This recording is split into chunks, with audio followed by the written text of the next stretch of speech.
Welcome to Corner of the Galaxy, the show that talks 100% LA Galaxy soccer. We're glad you could join us. Now it's time to sit back and relax as your hosts navigate through the twisting, turning, but never boring world of the 5-time MLS Cup champion LA Galaxy. Hello, everybody, and welcome to Corner of the Galaxy on cornerofthegalaxy.com. Back with you live once again. Glad to be back. LA Galaxy getting ready to start a very busy 6-game stretch. It starts with LAFC on Saturday. Seattle Sounders, San Jose, Portland Timbers, all in that list of 6 games. So a lot to get to, a lot to talk about. Signings have hit there. One of them was a little bit of a surprise. We're going to talk about that one. Talk about some of the other ones as well. And then a big press conference today. It sort of had some mixed notes. We're going to talk about some of those quotes and all that fun stuff. So we got a lot to get to. Helping me do that, the Hammer himself, Eric Vieira. How's it going, buddy? How's it going? Outside of record-breaking temperatures, starting a school year in a pandemic in a situation that we've never been put in before. Other than that, I'm doing great. Everything is fine. We were gonna start the show without you because you barely made it in. I mean, to be fair, I barely made it in. I know that our control room is about 112 degrees. It's about 93 degrees in the room that I'm recording in. You, on the other hand, I'm sure have air conditioning like a normal, sane person. I do. Yes, I do, and okay, I'm right. I'm positioned perfectly. I don't know if it's caught on camera, but I got the vent hitting me directly, so I'm in good shape right now. Good. But outside of here, yeah, below the table, it's a mess. Okay, good. Just wanted to check. A lot of stuff going on for the LA Galaxy, a busy time. I mean, it was funny. One of the things Sebastian Lletget talked about, and was asked by Sophie, obviously the canon Sophie Nicolau, was talking to him at the press conference and was sort of like, hey, let's stop talking about the game for a second. Let's just talk about all of the crazy stuff that has been going on in the recent months, and what has that done, to your psyche and everything like that. And Lletget talked about how it's been a whirlwind. Like, you don't know if you're doing the right thing. And I think a lot of people are sort of in that case. You don't know if you're doing the right thing. You don't know what you're supposed to be doing. Your schedules are screwed up the way that you're supposed to do it. I mean, not to get totally somber, but my wife and I have sat there and been almost in tears just trying to figure out what you're going to do in the next week and how that's all going to work. And obviously having a little dude, is both, it's a blessing to be at home, and then it wasn't really our plan to have that either. So, doing all sorts of stuff and things changing and trying to keep track of that. So I understand. I feel everybody's pain. Hopefully we can provide a little bit of a respite from that. Hopefully the LA Galaxy can ease some pain, although I have a feeling they're going to cause more pain than ease it. So all those things are stuff we're going to talk about. We're going to get you through this. One of the first things that I have to say is I'd like to blame the person who's directly responsible for this. And I would like to sort of sit there and say that my life is now busier. I have more things to do now because of this person. So I'd like to blame Eric for making me start an LA Galaxy Discord, which has been a lot of fun. I really enjoy it, actually. In a lot of ways, I enjoy it much more than Twitter, which is something that if you would have told me 2 weeks ago, I would have said you're crazy. But just the way that everybody's interacting. And quite honestly, I've been recruiting some of the best people who really have a great Galaxy voice and have some great things to say about the Galaxy and knowledge about that. We got Galaxy history on our Discord. We have a Galaxy history channel that I basically said, Galaxy history, here is your channel. Do with it what you will. He's been talking about possibly getting some players on, some older players, older Galaxy players to come on and hang out in the Discord. So when that happens, I will tag them with the appropriate role. We're going to have Galaxy player role on there, and they'll pop up. I mean, come on. That'd be kind of cool. We put a place for all of the LA Galaxy podcasts, not just ours, all the ones across. We said, anybody, if you have your podcast, go post it in this channel, and that way everybody can get to it. That's sort of been the idea, is to grow this as much as possible. So you should be able to find a way. Yeah, I was going to say I hate you, but also thank you. So there's plenty of ways you can join the Discord. You can ask us on Twitter. You can look on social media. It should be attached in these show notes. And I guess the last link I sent out expired because I didn't click the do not expire thing. I will click it this time. So on this show, in the show notes, go down, click it, and you can get an invite into our Discord. So that way you could do it. So we're having a great time. I just wanted to sort of put that out there and start that with it and everything going. All right.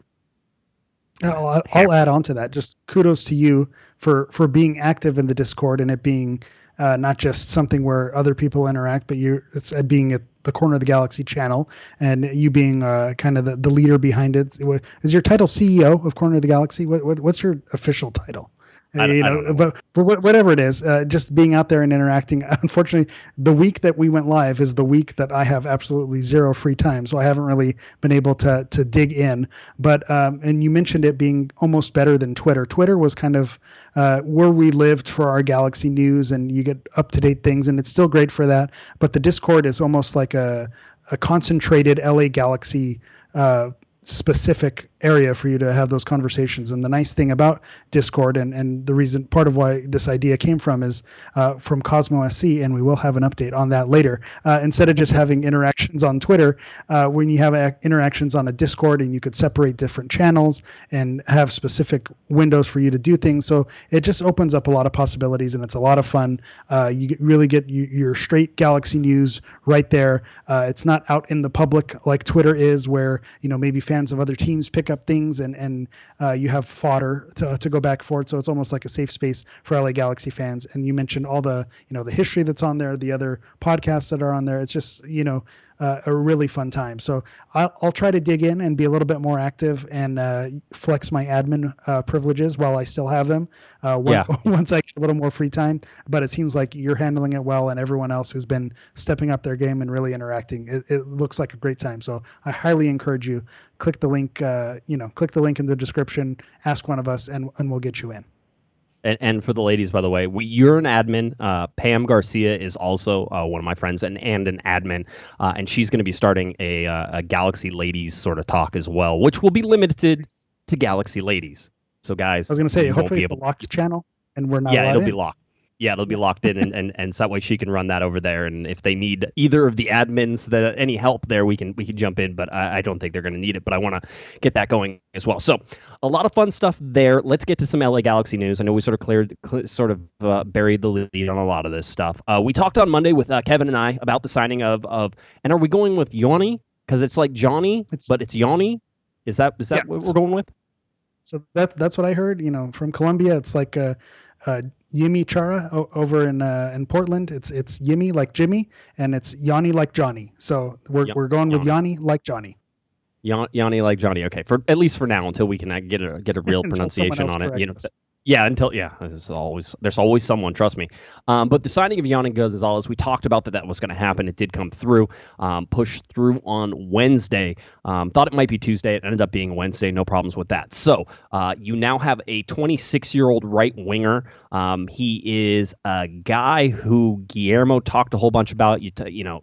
Dennis talked a whole bunch about as well. The LA Galaxy also did listen, you got to give them credit when they do it. They said how the LA Galaxy signed Yony González, and they sort of had a little article there. And while I think it's lacking in a lot of details, there are some good little nuggets in there that you could find out. But one of them was talking to Dennis DeClosa, and it was talking about how they found this guy. This is Dennis DeClosa talking. He says he's one of the players that we've been followed, or that has been followed by the coaching staff for a while. In Guillermo's former club, he played against him and followed his career. He was having an excellent year last year with Fluminense, which helped him sign a contract with Benfica. And this year has been a challenging year for everybody. So for him to be loaned out to Corinthians and only played a few games, it's an excellent opportunity for us with the schedule as it sits to be able to have him for the rest of the year and evaluate if this is someone that we hope and think could be part of our future. Which is interesting. So Dennis told you this is basically a 6-month loan.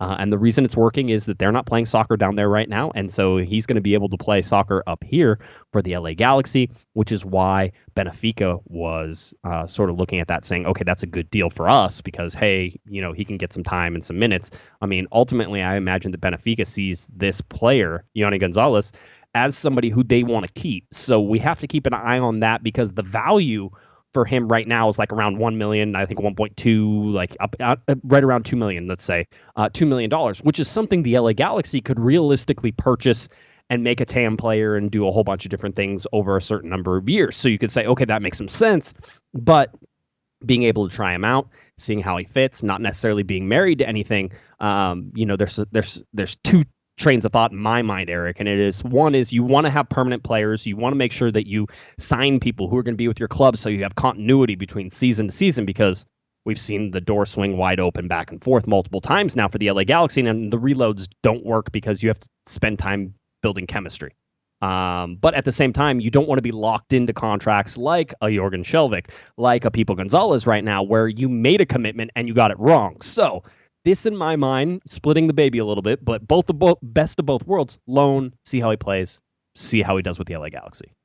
Yeah, how many people right now would love to have Pipo Gonzalez on a loan so they could send him back after the year is done? I think that'd be a popular thing. But you brought up a great point about it being a loan from Benfica and Benfica being involved in the deal. And here's why I love it.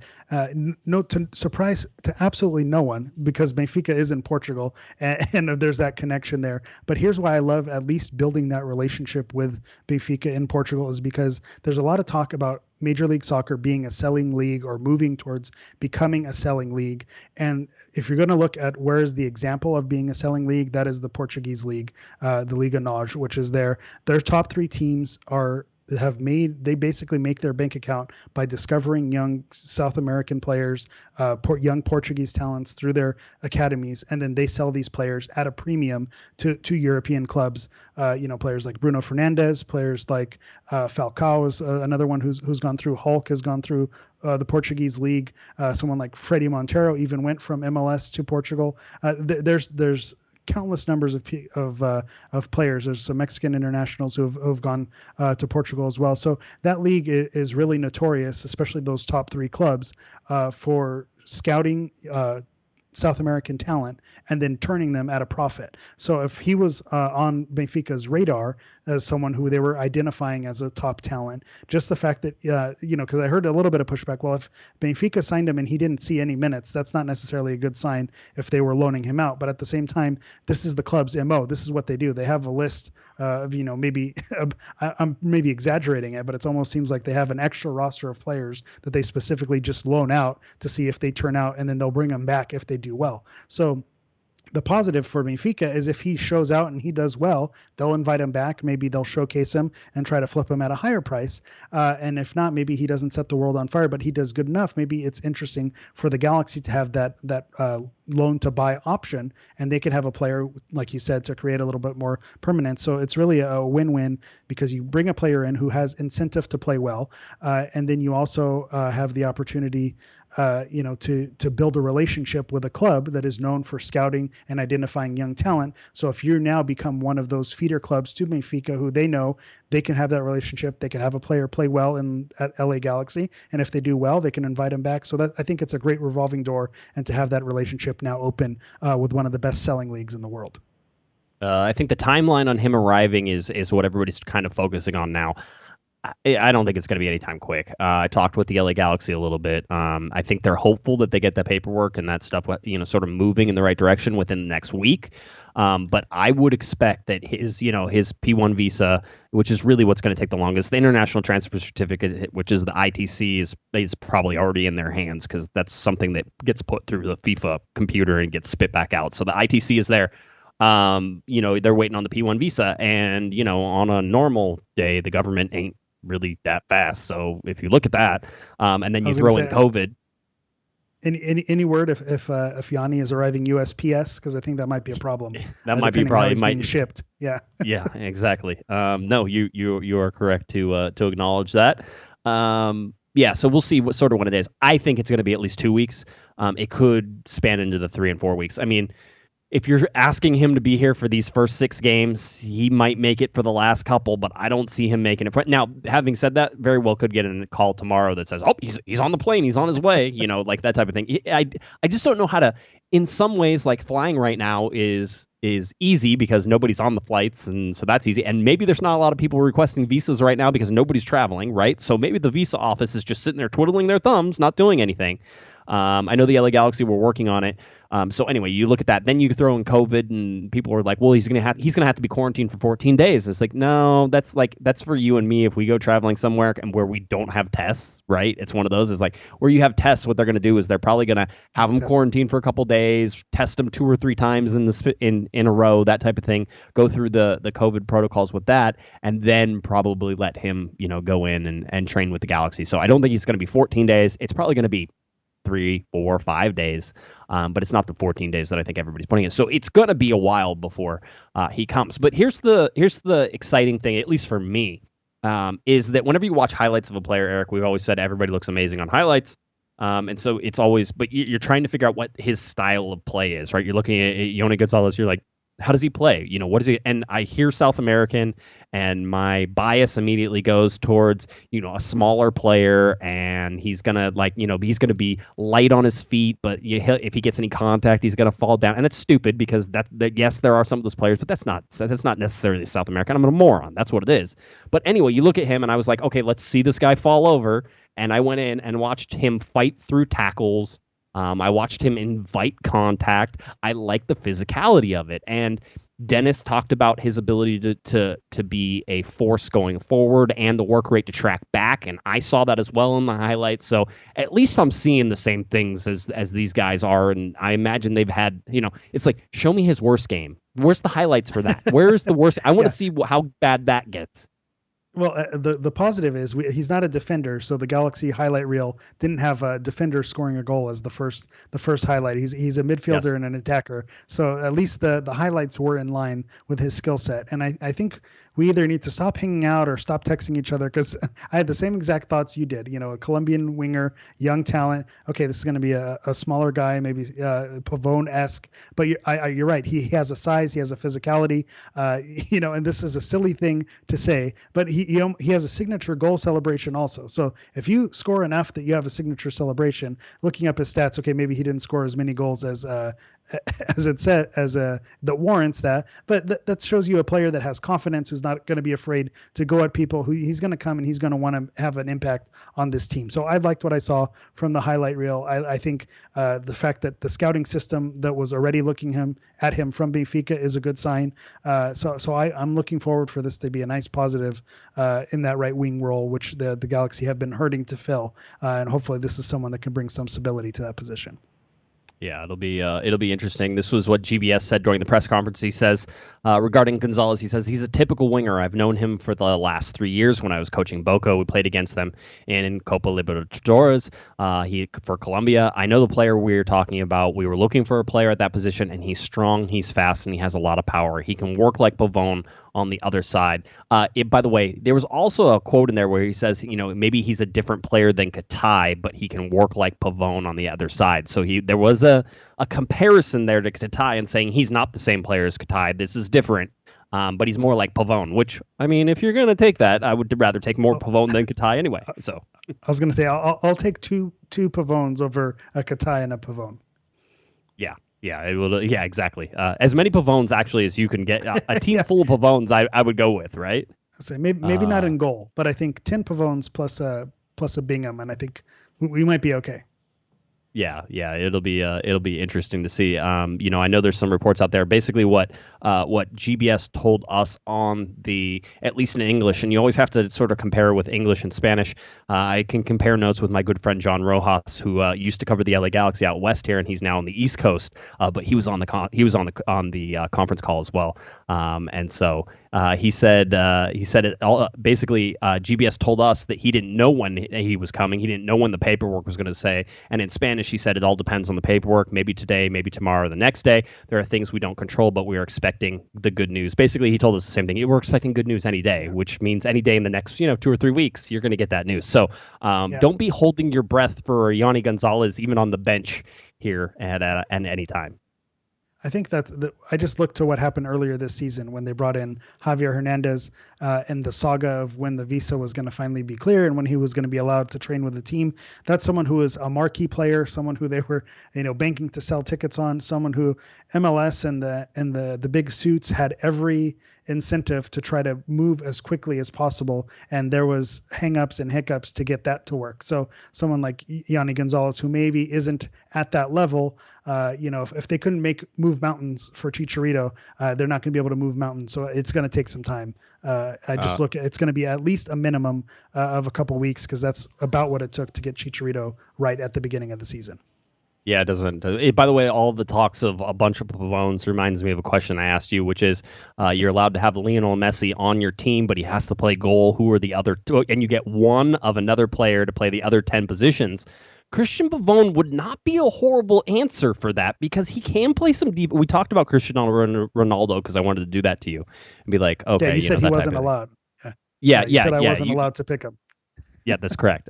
So the whole but Pavone wouldn't be bad. You got to find somebody who plays defense and can score very well. So that's that little joke and that little fun is always there. So that's where we're at. Let's talk about. You have any other Yony González stuff? You think? No. I feel positive about this.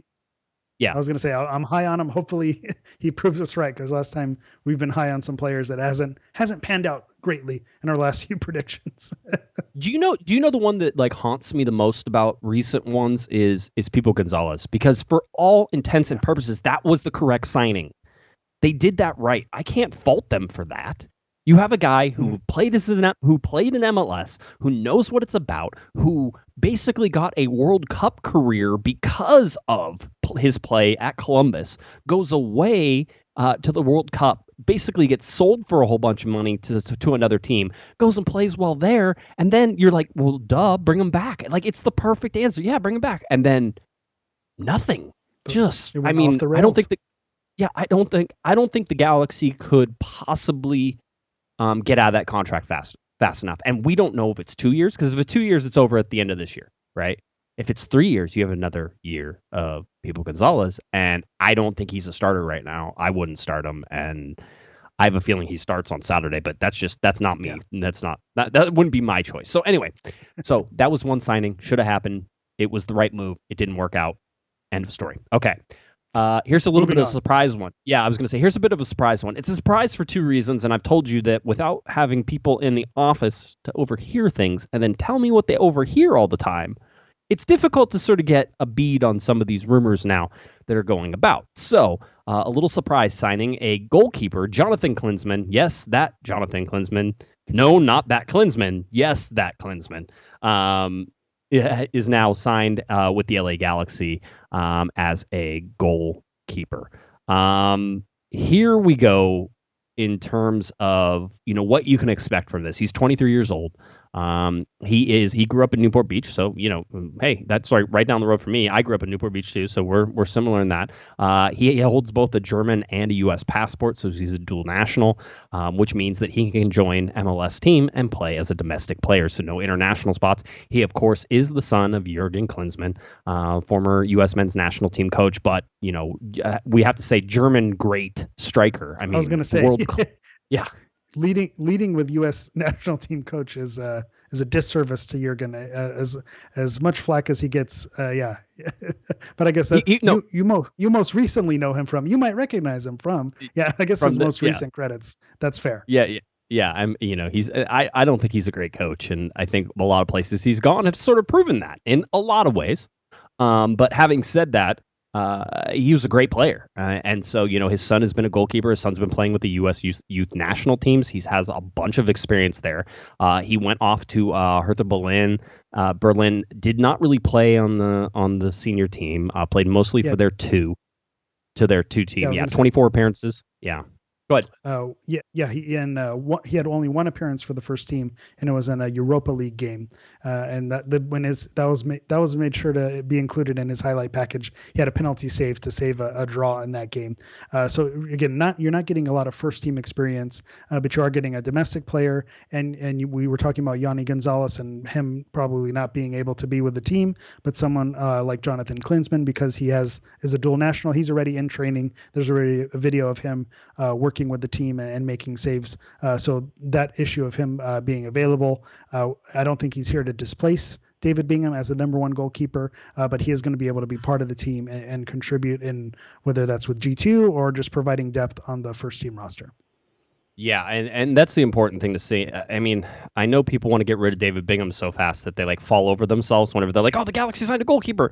Finally, somebody to replace Bingham. And I saw people saying that. I'm like, they're saying that dude. That's not what they just did. He is at best a number 2. At worst, he's probably a number 3, right? I mean, so you put Vom Steeg ahead of him. I mean, really, it's him and Vom Steeg playing for this position right now, and you have Lopez down below as well that's also there, but Lopez isn't going anywhere. That's a developmental thing. You keep working on him. You bring him up whenever you can. and you keep going. But what they do need is not this gigantic gap, void, canyon of a drop-off between David Bingham and really Vom Steeg. And I like all those guys. I think they're great. It's just that I wouldn't feel comfortable with Justin Vom Steeg in goal right now. And I don't think anybody would for the LA Galaxy, which is why they went out and got what I think is going to be their number 2 and their backup. The other thing is that Bingham's contract likely to be up at the end of this year. So Bingham is playing for a contract this year, and you brought in a guy. Now, I don't know if Klinsmann can be a number 1 for the LA Galaxy. I wouldn't be surprised if they lost Bingham, if they went out and got another goalkeeper to be the number 1, and Klinsmann stays that number 2. That makes some sense too. Goalkeepers have a much longer shelf life than every other player. So, at 23 years old, relatively young, doesn't necessarily need to be playing in terms of that, but you want to see his development. And he has had success on the U.S. Youth National Team side. He is a good goalkeeper. Eventually he could even sniff a U.S. men's national team call up as well. People are talking about how they think he doesn't have any talent because his dad is, Jurgen Klinsmann, and he gets him all these jobs. And I'm saying, listen, there were lots and lots of reasons for the LA Galaxy not to sign Jonathan Klinsmann. All right. And I'm going to talk about some of those here in a bit, because I have a question. One. Yeah. I have a big question that I think needs to be answered, and it's a bigger question in the terms of how the LA Galaxy handle things. But for the most part, they signed him.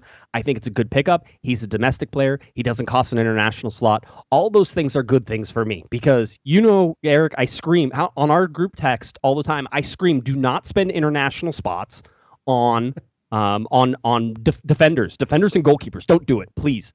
It's the only thing the United States actually develops is defenders and goalkeepers. And for the love of God, just use those on your back line. You shouldn't have to have an international spot for Felcher, and you shouldn't have to have an international spot for, People Gonzalez and Nsua. And hey, listen, I love Ashley Cole, and if you want to bring Ashley Cole back, you can use an international slot on Ashley Cole. I'm okay with that. But having said all that, use your domestic players. So that's sort of that's where I sit with this. And so because of that, Jonathan Klinsmann coming in, 23 years old, gonna be a backup, not probably gonna push Bingham. But if Bingham breaks his arm tomorrow, knock on wood, he doesn't. But if Bingham breaks his arm tomorrow. Yeah, that would be 2020. You really want to have that on your soul after I broke the Zlatan statue? You want to say that on there? Well, the good news is there's no Bingham bobblehead, right? So I mean, nobody's made that. He's that didn't happen. So when Bingham goes down, it's gonna be my fault. Everyone's gonna blame me. But having said that, the guy who you probably want coming off the bench is probably Jonathan Klinsmann right now. Out of all the LA Galaxy keepers, for me, he seems like the most ready to sort of try and be a number 1. Yeah, it seems like this may be an unpopular opinion and ruffle some feathers, but I think Bundesliga 2 may be on level with MLS, and so I think the reps that he's gotten on the second team may prepare him enough to be ready, because when you think about the Bayern Munichs and the Dortmunds of the world, and now these teams, their second teams are going to be stacked with talent as well, and if he's facing that talent, he's going to be well prepared and ready to step into that role. So I like him. I liked the interview that they put out. It seems like he understands that he's a number 2 or a number 3, and he's going to fight for that spot and see what happens. And you're right about not taking up an international slot is huge. So that's a big plus in his category. And I like that we have the Discord now, because now you just don't scream in our text group chat. You can now put that in the Discord and have those people disagree with you and tell you why you're wrong. So now we have a much bigger audience to have you tell me why I'm wrong and tell you why you're wrong. I in enjoy this case, that. I agree with you. But the defense. But still. But still. Oh, the defense. I just did. No, my defense hot take that the LA Galaxy should not spend any more money on the defense right now. Do not do it. They have too many players. Do not spend any. I don't want a center back. Don't bring it in. Don't do it. You have to get rid of contracts. Shelvik is technically still an LA Galaxy player. Get rid of Jurgen Shelvik. Get rid of People Gonzalez. Get rid of Rolf Felcher if you're going to, although he costs so little. I almost don't care that he costs an international slot. If you get him a green card, I'll stop complaining about him.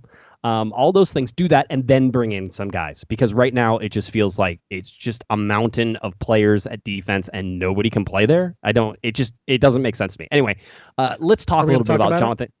Yeah, we need to. Okay. Yeah. So it was funny because I was talking with the Panda about this, and he was like, he goes, I would do a story about this particular stuff, but like it can't be about a number 2 goalkeeper. It has to be like a number 1 goalkeeper if you're going to do this story. And I said, yes. I was okay with that decision. I understood. So we're sort of sitting there a little bit longer, and I was thinking about it last night and sort of sitting there, and I was listening, and I was talking on Discord this morning, and I was just going back and forth with people, and like this thing struck my head though. It was like, I'm like, okay, wait a minute though. We've had several incidents with the LA Galaxy where they don't seem to understand their own history, and it drives everybody crazy. and I feel like this is another one of those things. You should, Jonathan Klinsmann. Okay, so let's flash back to one of Josh's. For those who don't know, you want me to lay it down?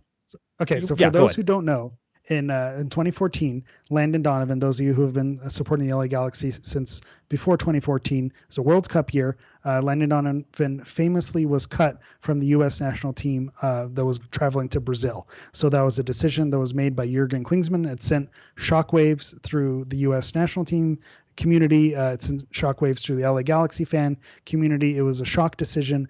Later on in the season, Landon Donovan went on to announce his retirement. So it seemed like those things may have even been related. It was something that obviously had an impact on him.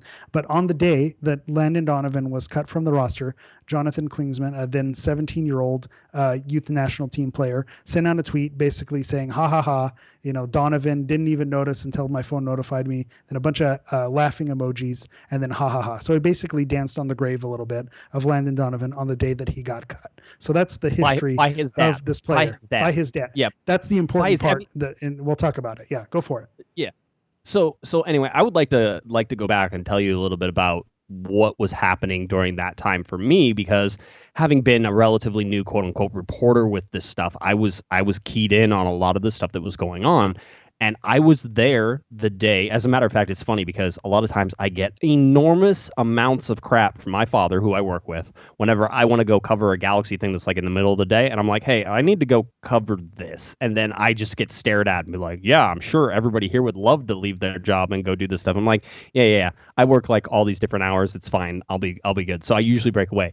This one, my dad was like, so you're going to go to that press conference, right? And I'm like, yeah, I'm going to be there. He's like, okay, good. You need to be there. I'm like, yeah. Okay. So I drove up to Home Depot Center at the time. I believe it was 2014 Home Depot Center. I think so. Still?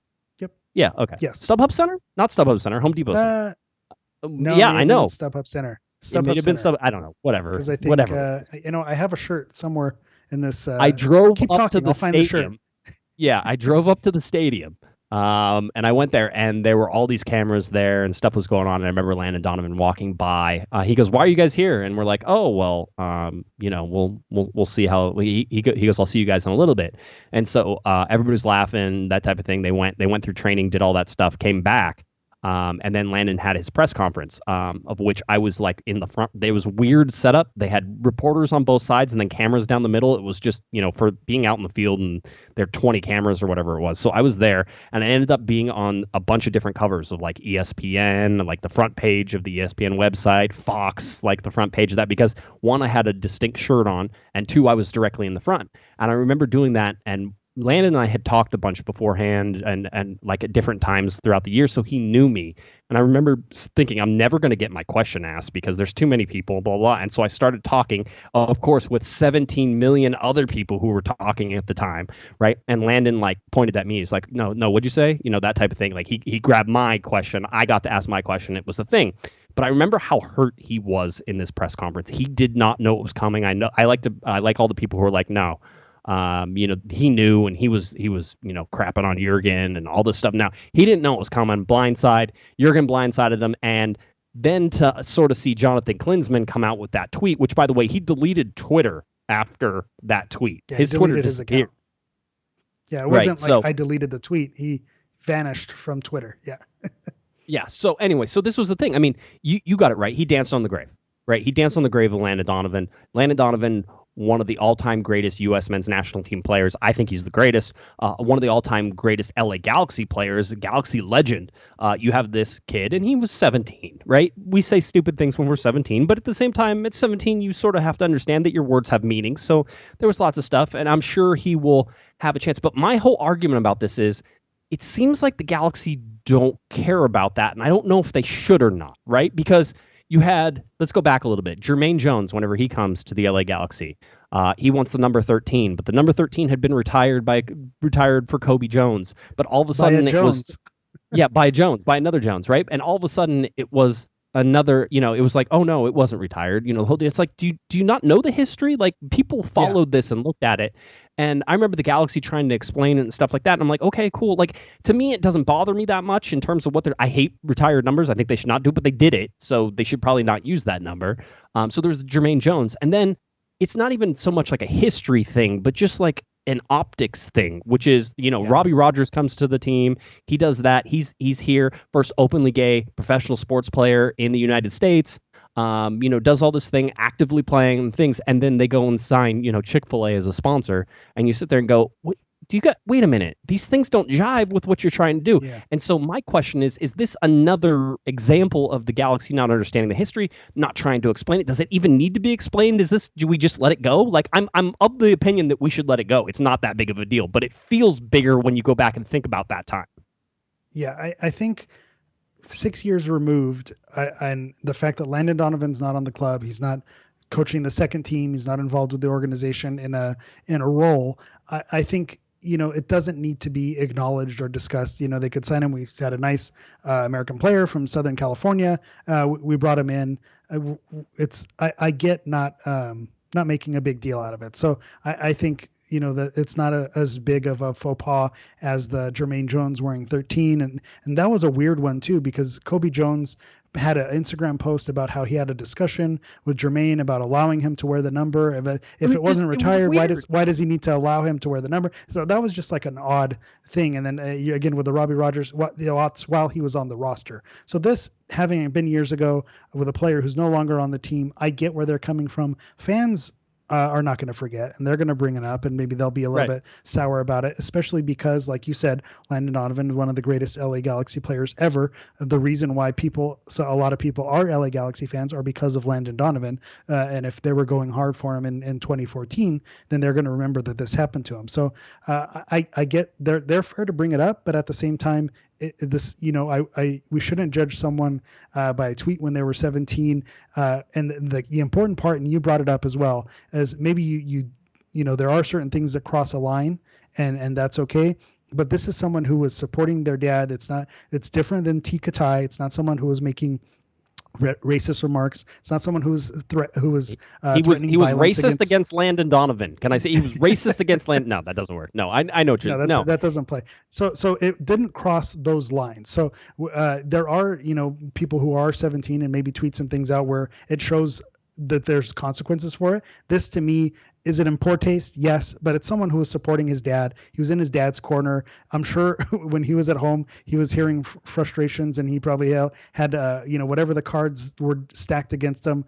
He was getting all that fed to him from Jurgen. So I get it. You take your dad's side, and you're gonna dance on the grave when you're 17 and be a little bit immature. But I don't think it crossed the line to where it's something we should be judged, and he shouldn't be brought into the team because of it. That to me is a little bit silly.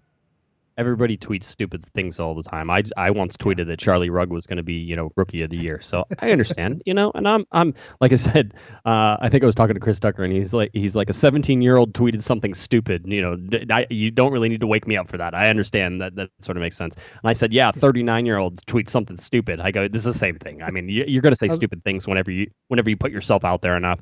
I don't think this is as big a deal. It just puts stuff in the back of my mind. It's like, is anybody paying attention to this stuff? I mean, to be honest with you, if it wasn't for Galaxy History, the Twitter account, and what he has been able to do with sort of highlighting the history of the LA Galaxy, it was something that I don't think the Galaxy were doing a good job of. And now you have somebody who's independent who did a better job that I think forced the LA Galaxy into actually having to do a better job of it. So you see that. It's just like, as much as I'm not a person who's like, you need to hang on all those 5 stars, and that's like your whole identity, and that's how you are. You need to get past that after a certain point. It's 2014, right? That's the last time the LA Galaxy won an MLS Cup. It's been a while now. Everybody's there. So keep looking back in that rearview mirror is a mistake, but you should understand and know your history. And this feels like it's just, did it have to happen? I still think it's a good pickup. So I'm speaking out of both sides of my mouth here. I mean, I don't really know where to go with it. Yeah. And I think maybe there's a way you can play this and maybe be tongue in cheek with it.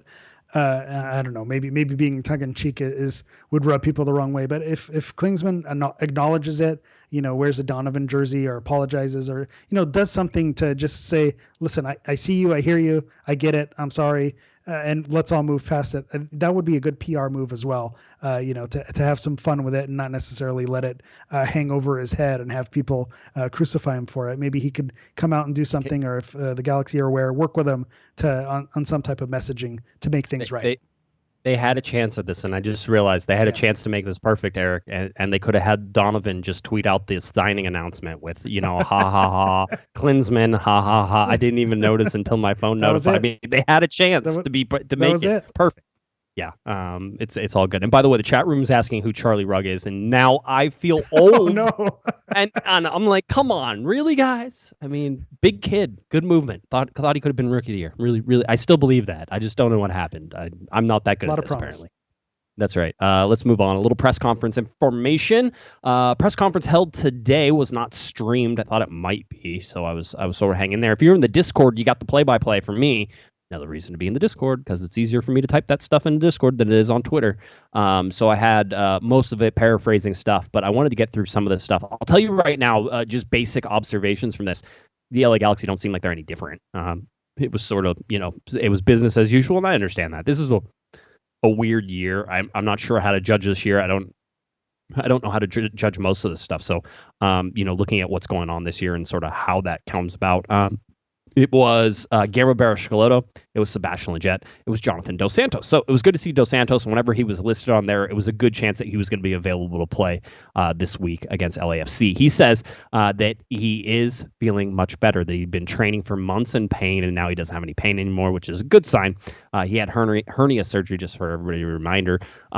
He will be available for the game against LAFC. However, he said he's not 100%. He's not 90 minutes fit. He said about 30 to 45 minutes is where he will sit. So that's possibly means Jonathan Dos Santos doesn't start this game and probably comes off the bench. We'll see. If they think he can actually do more than 45 minutes, then they may end up trying to start him.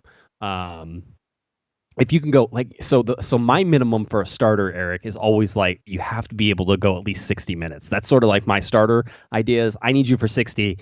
If you can give me 60, then you can start. If you're anything less than that, if you're 45 minutes fit, that you have to come off the bench. I can't risk that. So not a horrible thing to see. Yeah, go ahead. There is a wrinkle. Now with the 5 subs, you have more flexibility there.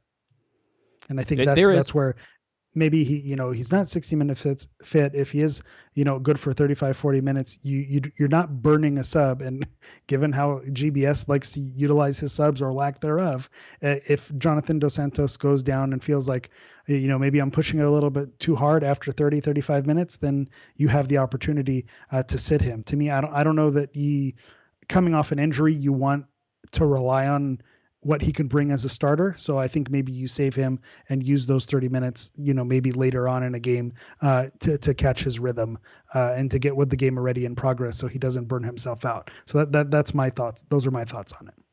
Yeah, it'll be interesting to see what it is. The other injury update is Chicharito. Chicharito not available and will not play. He's not even back to training. So Guillermo says he's hopeful that he'll be back next week. It doesn't reading between the lines. I don't think Guillermo thinks he's going to be back next week either.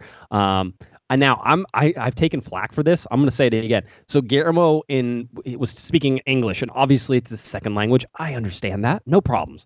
But he said something to the effect of, he has a broken muscle. He was talking about, a torn muscle in his calf. It's a calf injury, and it was a torn muscle, but he said a broken muscle. And I love the idea of broken muscle so much better than like a torn muscle. A broken muscle from now on is what we should call it. Whenever we're done talking about the pelvis, we need to talk about broken muscles. And that's awesome. And people were like, well, I think you translated it wrong. No, Guillermo translated it in his head wrong, which is perfectly understandable and no problems. Whenever Zlatan Ibrahimovic said chicken skin, I was all over the chicken skin because I love that for Goosebumps, that type of thing. So yeah. I was like, I'm just quoting him as he said it, that type of thing. And I love it. I think we should all say broken muscles from now on. And I think that's the reason why you put it in quotes as well, is because you weren't trying to make fun of it. And because I think that's something that if I'm going to push back or at least acknowledge as well, is that when this is someone who's translating in their mind English as a second language, and there are people who, if you ask them to share their thoughts in a different language, they're going to struggle to do so in English. I do it every week on this podcast. I'm a native English speaker, and I struggle to find the right words to explain situations. So you can imagine someone from a different country, Spanish is their first language, trying to find those translations on the fly while all the microphones are on you, while all the cameras are on you. The translations aren't always going to hit, and I think that needs to be acknowledged, that it's not poking fun of him. It's you liked that phrase, and that's what it was, and that's all it was. I think you caught a lot of flack, and people were kind of coming after you for it. I understood the sentiment you were coming from, but I just need to say out loud and acknowledge that how difficult that is to translate on the fly in your mind. Being son of immigrants, people who learn English as a second language, and seeing that in schools and the struggles that students have going through that. It's by no means to discredit that or poke fun of it. It's just a broken muscle. It's a funny term. It's a funny thing to say. It's way better than a torn muscle. I'm never going to use torn muscle again. And it was the same thing with pelvis, right? He kept saying pelvis. Yeah. What he meant was groin, but he was saying pelvis, and I like pelvis better than groin. Yeah. Yeah, exactly. It's like I love it. So the whole thing. And by the way, I should point out, my Spanish is horrible, and if I tried to say anything in Spanish, I would sound like a moron. Okay, trust me, I've tried, and I sound like a moron. Totally understand it. Was not making fun of. Enjoy those little things. I love the little like brain mistranslations. And the best one, like I said, is the chicken skin. He goes, gave me the chicken skin. The chicken skin. And everybody's like, the chicken skin. Oh, the goosebumps. And he's like, yeah, the goosebumps. Right. The whole day it was great. And I use chicken skin all the time. So that's still something that's in my lexicon now. So, but anyway, I thought it was good on that. I'll tell you that Guillermo, said that they had, let's see. Yeah, he was asked a whole bunch of questions, but he says, I think we're okay. We hope to get a good win on Saturday because it's a big game for us. We've been practicing the last 2 weeks about this game and the next 6. We did everything we can to do better. Jonathan has been training with us the last 2 weeks and is ready to play. Let's see. He talks a little bit about Chicharito. He says he's not ready. He's not training yet. He's working with the medical staff and trying to get fit. I don't know when he will be ready. I hope as soon as possible because we need him. We need a player like him on the pitch because how important he is on our team. He broke a muscle in the calf. Sometimes this kind of injury takes 4 to 5 weeks. I hope he'll be ready next week. We need him as soon as possible to the pitch. Let's see. They talked about, trying to... go ahead. Before you move on Chicharito, the other thing that I wanted to bring up is his Instagram post this week. He's not someone who's afraid to shy away from a sponsored ad, but he had one this week where he was sponsoring Bud Light Seltzer, and the optics of that while being out on injury, I think that was a tough thing. Javier, make your money, do what you got to do, sell those things. Zlatan, when he was here, had all the. It's a rough look. You're out. You're an athlete on injury, and there are players who have alcohol sponsors, and I get it, and it's part of it. But when the optics of it were rough, especially given the circumstances and them coming back this week. I'm almost positive that Anheuser-Busch would be more than happy to hold off on that advertising and do it a little bit later. Once he's healthy and playing on the field, that they would have understood, that maybe this isn't the best time. I just thought the optics of it were not great, and he caught some flack for it, and I think rightfully so. I think he's here to that's part of why he's here, is to sell himself. He's big in the Mexican community, and he's going to sell ads. But I think sometimes you just need to be careful with that, because now that he's not playing, selling ads for Bud Light Seltzer, it's just going to bring a lot of flack. Not scoring tons of goals, not setting the world on fire when he's playing the games. It could turn on him, and it could turn on him very quickly. So I just think it was a bad look, in my opinion. Well, being that you brought up sponsors, I'd now like to talk about our sponsor, Raising Cane's. Raising Cane's has been with us from the very beginning. Their chicken is delicious. We're big. They're not a sponsor, Eric, but I'm hoping that if we do a good enough commercial for them, that we can be. Yeah, there's one down the street. So if we can get that sponsorship, I'd be more than happy to cash in. I'll eat your chicken all day. I don't care how bad it looks for the optics. You know what? Chicharito was right. Chicharito's right to sell when you can.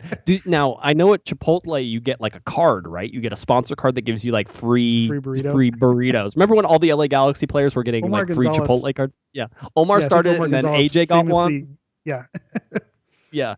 The whole I wonder what do they give you with like Raising Cane's? What do you think they give you? Is it like a golden chicken finger that like you bring in and you're like? It's probably like Mardi Gras beads, aren't they? They're like Louisiana based. It wouldn't surprise me if it some Cane's beads, or it's named after a dog. Maybe there's like a dog Raising Cane's. That's Yeah, but maybe that a dog collar that opens a whole nother door of some after dark Can't things do that it. maybe we shouldn't be talking Can't about. do it. Yep. No, we can't. We're already losing our sponsorship. I can feel it right now. I'm gonna have an email in my box. They're gonna be like, you cannot talk about us ever again. That's how it's gonna work. Sebastian Lletget Cease and was desist. also, the Sebastian Lletget was also in this press conference. How do I explain Sebastian Lletget right now? I was talking with one of our other co-hosts, and this particular one says he's talking like they already lost, which I thought was probably pretty accurate.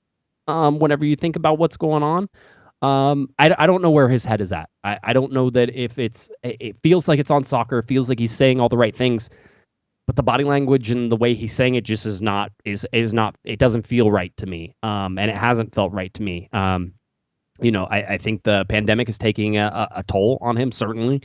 But having said all that, just he doesn't seem to have that fire right now. And I think the entire LA Galaxy team is looking for that fire as well. And it needs to come from somebody, from a targeted allocation money player who plays in the center of the field, who's supposed to be, a real driving force for this team.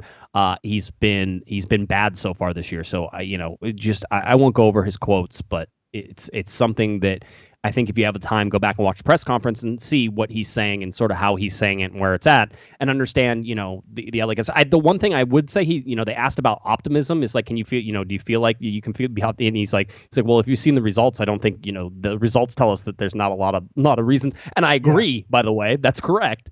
Doing all that, but at the same time, there has to be something from this team, and I was looking for it. I didn't see it from GBS. I didn't see it from Lletget that sort of said, we're taking a stand. We're tired of this, and that's how it goes. So it's going to be, let's watch how they play on Saturday and see if there's that fire, because it needs to be something. It needs to be something that the LA Galaxy can sort of build off of.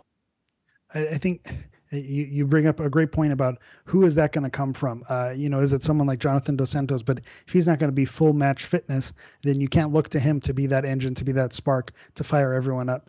Guillermo Barros-Escoto, we've seen how he fires up a team on the sideline and what that looks like, or lack thereof. It's not really there. Sebastian Lletget, he's probably next in line, given with his veteran status and how long he's been with the team. If you're going to turn to someone and have them rally a team together, Lletget at this point in his career should be that guy. So if body language at a press conference is telling you differently, that's a bad sign. I look at someone like Sasha Kljestan, seemed like he's a loud voice. He's probably someone who can rally a team around him. But with his age and what he's going to be able to contribute on the field, maybe that doesn't fall in line. So you need that perfect balance of someone who's going to be able to contribute on the field and still be able to rally a team around him. Someone like Christian Pavone, supreme talent, best talent on the team, but I just don't think it's his personality or his style to be the leader of the team, to rally people around him. I don't think that's his role. Naturally, his role is to attack and to score goals and to be part of the offense. So it's tricky. I don't know who's that spark on this team. It's not coming from the coach.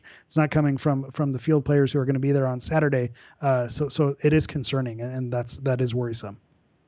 Yeah, it's going to be interesting to see. The guy who was in a good mood, however, Jonathan Dos Santos, who I should point out took his sort of off time that he's been having and has been taking English lessons. Now, if you didn't know about Jonathan, on his Instagrams and his stories and all that stuff, he's always talking in English, but whenever he comes to the press, he gets nervous and he doesn't want to do it, which is kind of adorable in a lot of ways, but the dude can speak English and really well, like perfectly understandable. Just he gets a little nervous about it, but he did answer some questions in English today, which was kind of fun. So he was doing that, and yeah, I think he was proud of himself too, which is, I always love that. I love when players like do something and then you could see that they're proud. Like it's an accomplishment. Yeah, you know what the next step is, and you've made this request before, and I know I've been part of being in New York to try to get this request. Is Jonathan coming on the show?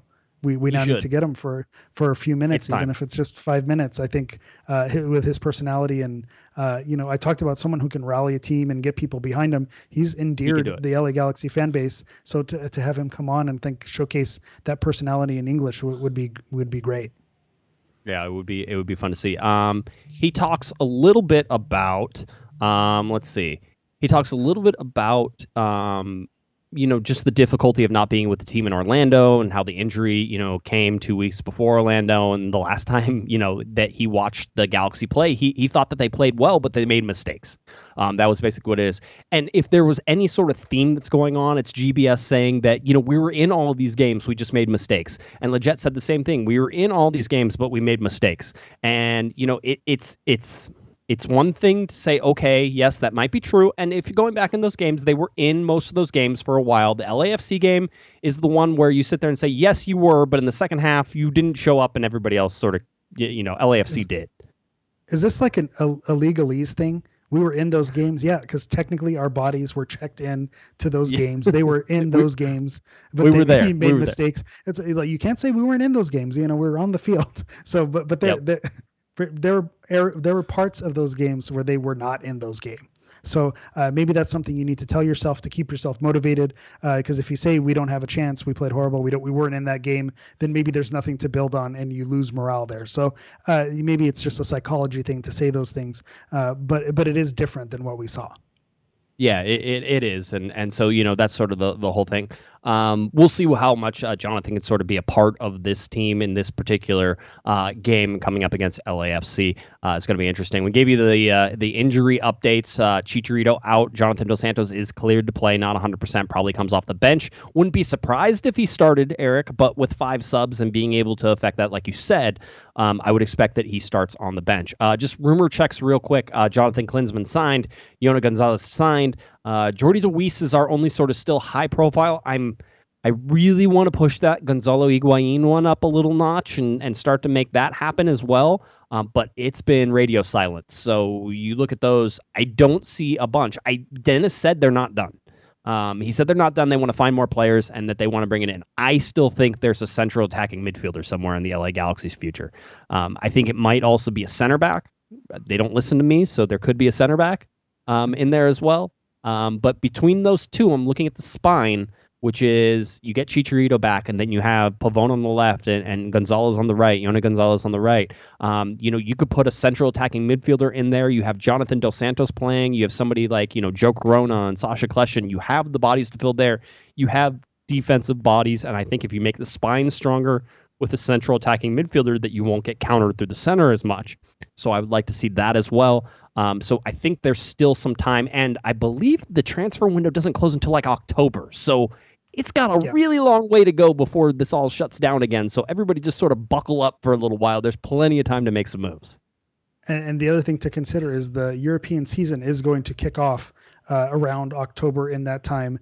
So once that season picks up, you're going to start seeing which players are signing, which players are being transferred, who needs to go out on loan. And so business is going to pick up in about a month or so when, those decisions need to be made. The other thing that just popped into my mind, because this is how my brain works, Yony González, Pipo González, we now have 2 Gonzalez's. Does one go with a Y González or a G González, or does Yony go with just Yony on the back? I'm looking forward to this. How's it going to look? Make your predictions in the Discord. There you go, man. That's how it works. Gonzalez with the accento over the A, right? That's because that's how Yony González. So you could tell the difference if they're playing at the same time. But it'll be interesting to see that. We've talked about it. LA Galaxy last in the Western Conference. Whenever it comes to the Supporters Shield, they're second to last. Only Inter Miami is below them. And with games being played, there were games being played tonight. There were 3 games actually going on tonight, and I watched some of them. I watched Giassi Zardes take a penalty kick somewhere into the atmosphere. It was gone. It's hard to miss that high from that close. Yeah, we have the ring cameras turned on in my house. We're waiting for that to arrive from Columbus. It should be, landing in Orange County soon. Oh man! Did we have the flight tracker on that one? No, you have to go to that aviation Twitter account. I'm done with my flight tracking days. I think the aviation Twitter account has me beat. Although they would not do, a Zlatan watch as good as I would. I would just like to point that out. So that's where we sit. Let's get you ready now for the LA Galaxy game. It is LAFC versus LA Galaxy. It's a 3 p.m. kickoff on Fox and Fox Deportes. Are you prepared, Hammer, for that? I know you've had a crazy week. I mean, I have my own game preview that I could do as well. So, I mean, I'll let you. You're ready to go? I was gonna say I told myself I wasn't gonna do a full-on dramatic preview like I've done in past, and then I just kind of jotted down some ideas, and it turned into a thing. So I have an extended cut of my non-preview. Okay. All right. Well, then let's get to it. Here it is. Hammer's dramatic game preview. LA Galaxy headed to LAFC on Saturday. Dear LA Galaxy, you lost the home opener against one of the league's perennial bottom dwellers. You flamed out in the MLS Bacchus tournament in embarrassing fashion. You are currently in last place in the Western Conference, and you are missing 2 designated players, and your best player is potentially having 1 foot out the door. So what now? What do you have to lose? Show us something on Saturday. Show us you care. Show that you don't want to be run off the field again. Have some pride. Know what it means for the club. Know what it means to the fans. Go out there and earn your stripes. The stars are missing from the Galaxy right now, so it's time for the young players to go out there and burn bright. Let's travel across town and let's pull off the unexpected. Because nobody, and I mean nobody, is expecting a result from you this weekend. But this is a rivalry, and anything can happen. So go out there and prove everybody wrong. I mean, I liked it. Yeah, it was fine. I mean, I'll be honest, it lacked the passion that I normally see. I understand why. It wasn't, maybe it was a choice. Yeah, it was a choice. I understand how it goes. Maybe we could roll that music one more time for me, and I will give you what I thought your dramatic game preview was going to be. So, if we could, and I don't know if this will work or not. It's not like we planned this or anything like this. But if you could, let's play a dramatic game preview. My turn this time. Dear LA Galaxy, please don't suck. All right, there you go. That was mine. That was what I wanted to do. Was that good too? Well done. I was going to say mine was just an extended cut of that. I was kind of thinking about these game previews and how they've morphed from like this Saturday at 3:00 on FS1 and right. all these different things, and now it's just like, just please don't suck. It's a turned Saturday. into a very different thing. It's a Saturday, like midday. It's like I know Galaxy fans are like, don't ruin my weekend. All right, don't ruin my weekend. LAFC currently sits with 5 games played, 2 wins, 3 ties, so they haven't lost a game. Currently sitting at 9 points. The LA Galaxy, obviously, through 5 games, 0-3-2, have not had a win this year in 2020. Sebastian Lletget talked about just getting a win. It doesn't matter who it's against. It doesn't matter if it's LAFC. Yes, we want to beat them. Yes, that's important, but we want to win. We need to start getting points. Guillermo talked the same thing. Get some points here for that. Carlos Avella will be available for LAFC. He's expected to play. Bob Bradley was talking about how good of shape he's kept himself in. All the stuff that's going. So the LA Galaxy have, a tall mountain to climb here. Everybody talked about how nobody's really played that often in the last, 2-3 weeks. And so it's not necessarily going to be, I think, a great game coming together. It's going to be, hot because it's been hot in LA. I think it was supposed to be, last we checked on Monday, was supposed to be like around 91 at kickoff at 3. That's warm. That's not fun. No, that's not fun. Soccer weather. But they were also in Orlando, in basically, in the swamp. So they have that to lean on as well. So the LA Galaxy need to go out there. I mean, here's the thing, and let's throw away the fact that, that where the LA Galaxy are, they're not going to have Chicharito. They are undermanned. There's more talent on the other side, is that you can't keep losing games by lopsided scores to your rival. It doesn't matter if you were in the game for 70 minutes. If you want to pretend that that's what it was, it doesn't matter, because the final score is what people pay attention to. And right now, you're getting played off the field in the last 2 games that you played against your rival. The fact that it's going to be in an empty stadium at their stadium matters as well. All these things matter. And if you keep getting run off the field, Eric, they shift the narrative. It doesn't matter that they had all these wins before. That means nothing. Yeah, and I think that's something that they need to be careful of, because then from the MLS perspective, the rivalry loses some of its magic as well. Because what made this rivalry magical is that the games were close, the games were exciting. Yes, they were high scoring, but they were close, and it was back and forth, and you never knew what was going to happen. Now, if there's a predictability, you know what's going to happen. It's harder to get excited for it. So I run in some circles with some people who may support the other team, and they're not excited for this game because they kind of see that, well, they've beat them before. There's not like a new mountain to climb. And the Galaxy fan perspective side of it is they're not excited for this game either because they're missing designated players. So then you now are having a rivalry game with the fans of both fan bases not as excited for it as they have been in years past, and that's something where I've always said that it's the best rivalry in the league right now. But they need to be careful, because if they're not competitive in these games, then it's not a rivalry anymore, and the games aren't fun and they're not exciting for either side. So I agree. I think it's something they need to go out there and just not embarrass themselves. Make it close. If it doesn't go your way, what are you going to do? But at the same time, if you make it close, make it exciting, then that's really all you can ask for, is to go out in a decent fashion, as opposed to being, like you said, played off the field. Yeah, and if you want to ramp this thing back up, win the game. Win the game. Yeah. Knock them in the teeth. Yeah, knock them in the teeth on their own home field. And I know there's no fans there. It doesn't matter. Knock them in. There has to be a fight and a hunger. And if you don't see it in this game, I'm not sure you're going to see it. It's one of the biggest measuring sticks that you have to see from Guillermo Barros-Schelotto. Yes, Eric, you had a question? Please. Didn't you not believe in fight and hunger? And now this week you want to see fight and hunger? I do. I mean, there's yeah, but still. Yes, I know. Yeah, it is. Yeah, but still. I mean, I don't like talking about heart, right? Because it's like these guys are going out there and playing. But when there's a championship level team, when you're in a rivalry game, there's something extra in this. And, I think Leggett was saying, yeah, these games are spicy. They're always spicy. There's always that extra. There's a little kick. There's a little nudge. Mm-hmm. It's a little harder. It's a little thing. But you have to be prepared for that when you go in. If you go in a turtle shell, right, you're going to get your butt kicked in this game. This is a game you cannot come in soft. Yeah, and I think this is something that every LA Galaxy fan who is a Galaxy fan from 2014 and previously, anytime the Galaxy stepped on the field, you were getting the other team's best game, because they knew, David Beckham was coming to town, Landon Donovan was coming to town.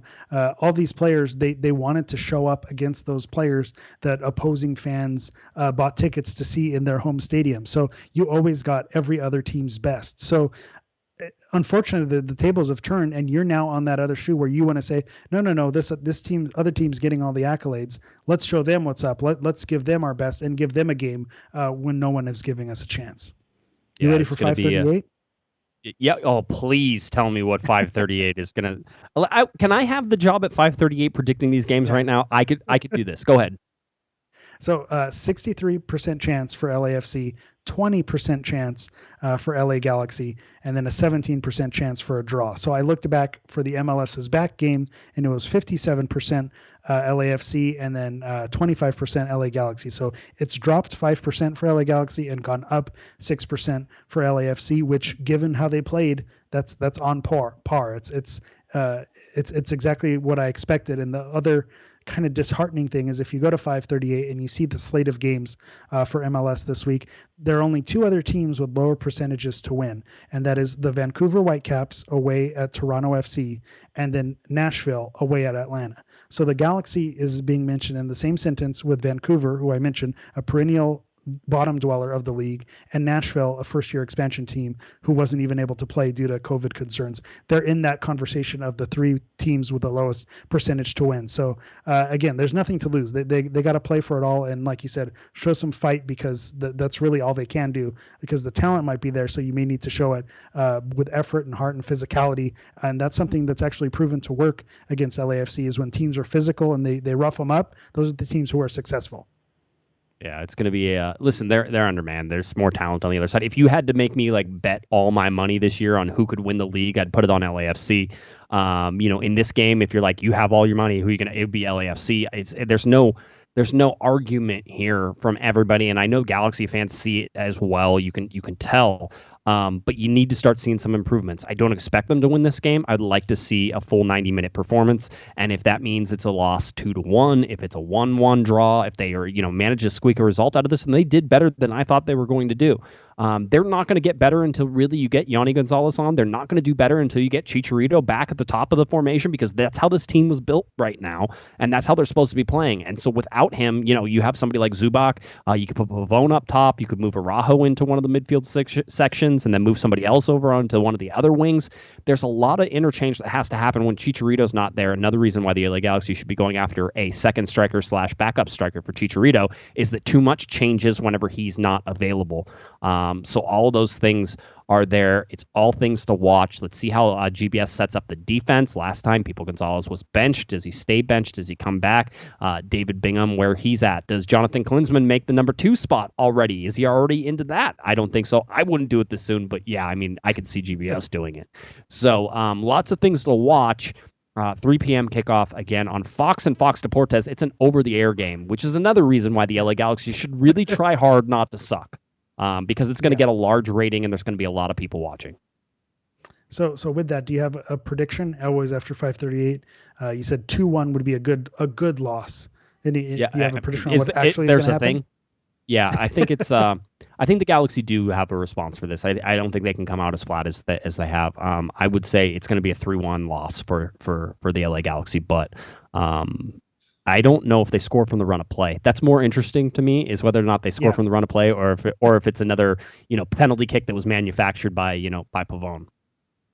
Yeah, I find myself landing in the same neighborhood, 3-1, 4-1, somewhere in there, just because we talked all this game, show us fight, show us something different. You're going to go into the game knowing what happened previously, and you're going to probably handle it a little bit differently. But to me, I just don't see any indication that they've improved on the field or with coaching or tactics since we had our rear ends handed to us. So until they do prove us otherwise, you just have to assume that it's going to go similar to how it went earlier this season. They need more players, dude. I don't know how else to say it. They do, and until they get them, I mean, you can sign them, but until they're on the field, until they're playing, this team doesn't change right now. They have players, and they're just not on the field. That's part of it as well. Yeah, there's some injuries there and a whole bunch of stuff. People are starting to, I think, lose their patience with Jonathan Dos Santos, losing patience with Chicharito. The Chicharito thing's ridiculous. It's been like 5 games since he could actually play in. You want him. The Seltzer, I agree. The Seltzer commercial did not help. But at the same time. He's giving people a case. He's giving people a case. The haters and the people who were doubting him, he's letting them win that argument for now, at least at first. Yeah, it is. And if he shows up and he plays, it's great. And let's see how that is. Hopefully that's sooner rather than later. Galaxy need him back. I don't think he's going to be available for Seattle. I don't think he's going to be able for San Jose. In the best case scenario for me right now, it's probably the 4th game. Which is back to or up at Portland. Then he plays you're going to play him on the turf his first game back. Is that going to happen? Probably not. So Sunday, September 6th against LAFC. No, not yet. Natural grass. Not yet? No, they didn't. Yeah, but still. It's not there. It's still in turf. My mind. They did. They put natural grass. That's nice. That's a good dream to have. I'm sure Merritt Paulson also agrees with you. Yeah. So we'll see how that goes. All right. Anything else? You want to talk about something? I know you do before we go. So go ahead. We saved it for the end. And for those of you who have indulged me during this lockdown with Cosmo SC and Liga G and all the things, that saga has come to an end. And I just had to show it off. I had to flex a little bit. After 10 weeks during a pandemic, we built our digital soccer team the best we could at Cosmo SC. We battled 6 other Liga G teams for a hard-fought season, and Cosmo SC came out on top. I have the lovely hardware with me. I'm going to try not to drop anything here. So we have our Liga G trophy. So even there's even a trophy, and a shout out to Moises Arroyo, who made the trophy. It was Manny, who runs Galaxy Outlaws. He commissioned it to be made, but a shout out to Moises Arroyo for making it. And then he also made some medals. So this is the de facto medal ceremony. So I've got a medal with beads on it. It's really exciting. The craftsmanship that went into this is really spectacular. I'm jingling and jangling everywhere. Yes. I've got stickers. So if you're interested in Cosmo SC stickers, come find me. This journey has come to an end, but I just wanted to indulge and shout out my team, because there are other podcasts and other people who were involved in the league. But there was only one championship podcast that was an affiliate, and that is Corner of the Galaxy, who was affiliated with Cosmo SC in Liga G. So I just want to quickly run through the roster. Shout out to Gilbert, Gio, Decline, Squid, myself, Marvin, Hunter, Peltz. We got Scott, Bruce, AO is out there, Manny, my son, Brun out there, M. Klein, Thomas, and then we have Jamie Bacon, who spent some time with us, and then Kylo, our streamer, at the beginning. So shout out to everyone who was involved with Cosmo SC. We're champions. We made it. We did it. on LAFC week, we actually talked about video games and our silly little team that entertained us during this whole time. So shout out to everyone there and everyone in the league and all the podcasts and everyone pumping it up and having fun with it on Twitter and making your memes and having those Twitter accounts. It was a lot of fun. It's sad to have it come to an end, but it came to an end at a right time as sports pick up back up, as my work life picks back up. So just kind of tying a bow on all of our Cosmo SC action. Well, congratulations, 1. And 2, did you really thank yourself during that? You did. You were like, did. hey, I myself, kept us in the final. it was me. I'd like to thank me for all the things that I did for myself. So thank you, me. All right, just checking. All right, I think that's about it. We're going to get out of here. A long show, LAFC game coming up this weekend.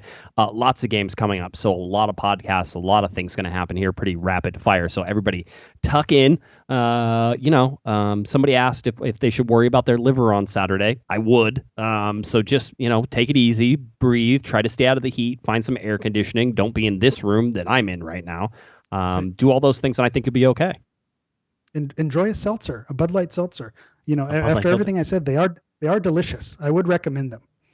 And I would also like to thank our sponsor, Raising Cane's, for sponsoring this podcast. They're not really our sponsor, but if they want to be, we would gladly let them be. So that's where we're at. All right. I think that's about it. Eric Hammer, please, sir, get us out of here. All right. You can find me on Twitter at GISHammer. You can also find me on Instagram at Galaxy Profile. That's Galaxy PROFOUL. And then I am retired from TikTok. Those TikTok videos are cursed. So I am now no longer on TikTok. Just wanted to say that out loud. All right. Well, good. Congratulations. If you're looking for me on Twitter, it's at Guesman, JGUESMAN, and of course at Galaxy Podcast. And please head on over to cornerofthegalaxy.com. All of our articles, podcasts, all that stuff is right there. All right, that does it for Eric the Portuguese Hammer. I'm Josh Pato Guesman. You've been listening to Corner of the Galaxy on cornerofthegalaxy.com. Have a great one, everybody. You've been listening to the Corner of the Galaxy podcast on cornerofthegalaxy.com. You can follow the show on Twitter and Instagram at Galaxy Podcast. And be sure to check out and subscribe to iTunes, Stitcher, and Facebook by searching for Corner of the Galaxy. Fans, we thank you for listening, and we ask that you be kind and courteous to your neighbors as you leave the podcast. We thank you for joining us and look forward to seeing you again. Until then, I'm Michael Araujo, and on behalf of the entire Corner of the Galaxy crew, goodbye, everybody.